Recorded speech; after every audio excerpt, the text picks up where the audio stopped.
कई बार क्या होता है न्यूज़ के अंदर कुछ टॉपिक लगातार चलते रहते हैं और स्टूडेंट्स को डिफ़िकल्टी होती है कि इनके नोट्स कैसे बनाएं। तो एग्जांपल अगर बताऊं मैं तो रशिया यूक्रेन जो वॉर चल रहा है, इसके अगर आपको नोट्स बनाने हो तो आप कैसे नोट्स बनाएंगे।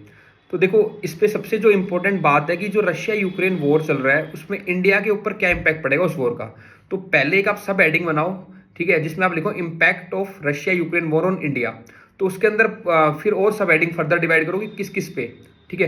तो उसमें आप देखो फर्दर डिवाइड कर दो उसको, जैसे कि ऑयल एंड गैस पे क्या इफेक्ट पड़ेगा, इंपोर्ट एक्सपोर्ट पे क्या पड़ेगा, जियो स्ट्रेटेजिकली क्या इम्पैक्ट पड़ेगा। उसके बाद फिर आप एक और सब हेडिंग बनाओ कि इंडिया का क्या स्टांस है रशिया यूक्रेन पे। तो इस तरीके से अगर आपने नोट्स को आप अरेंज कर लोगे तो आपको ईजी रहेगा एग्जाम में रिकॉल करने में भी और आपके नोट्स बनाने में भी। तो अगर हम बात करते हैं रशिया यूक्रेन का जो वॉर चल रहा है उस पर इंडिया के ऊपर क्या इम्पैक्ट पड़ेगा, पहला ऑयल एंड गैस देखो। तो जब कभी भी ऑयल का प्राइस $1 से बढ़ जाता है, ठीक है ना, तो हमें यहाँ पे लगभग ₹10,000 करोड़ एक्स्ट्रा पे करने पड़ेंगे। So it's a challenging on our economy. उसके बाद जो गैस के प्राइस है वो भी बढ़ जाएंगे, अराउंड 5 टाइम्स बढ़ जाएंगे, ठीक है। देन उसके अलावा अगर बात करें हम इंपोर्ट एक्सपोर्ट की, तो रशिया से हम लगभग से 15% नाइट्रोजन, 17% पोटैश जो हमारा इंपोर्ट है वो रशिया से आता है। और सनफ्लावर की बात करें तो 1.4 मिलियन टन सनफ्लावर हम कहां से इंपोर्ट करते हैं, यूक्रेन से। उसके बाद डायमंड और सेमीकंडक्टर भी हम रशिया से इंपोर्ट करते हैं। तो ये हमारे इंपोर्ट पे इंपैक्ट पड़ेगा। उसके अलावा जियो स्ट्रेटेजिकली अगर बात करें तो हमारी जो आर्कटिक पॉलिसी है, सेंट्रल एशिया पॉलिसी है, उस पर इंपैक्ट पड़ेगा। उसके अलावा ब्रिक्स में फिशर आएंगे, ठीक है। Then we need to balance the USA and Russia. तो ये सब हमारे क्या रहेंगे, आपके जियो स्ट्रेटेजिक जो इंप्लीकेशन आएंगे। उसके अलावा हमारा जो डायस्पोरा है यूक्रेन में वो अफेक्टेड होगा, हमारी इन्वेस्टमेंट है रशिया में वो इम्पैक्ट करेगी। एंड फाइनली जो कोल्ड वॉर मेंटेलिटी है वो उसको वापस से रिवॉर क्या कर सकता है, रिवाइव कर सकता है, जिससे कि नुकसान क्या होगा, it will lead to the arm race. तो ये सब ऐसे आपने ब्रीफ कर दिए पॉइंट्स की, ठीक है। ऑयल एंड गैस पे क्या पड़ेगा, 1-2 लिखा।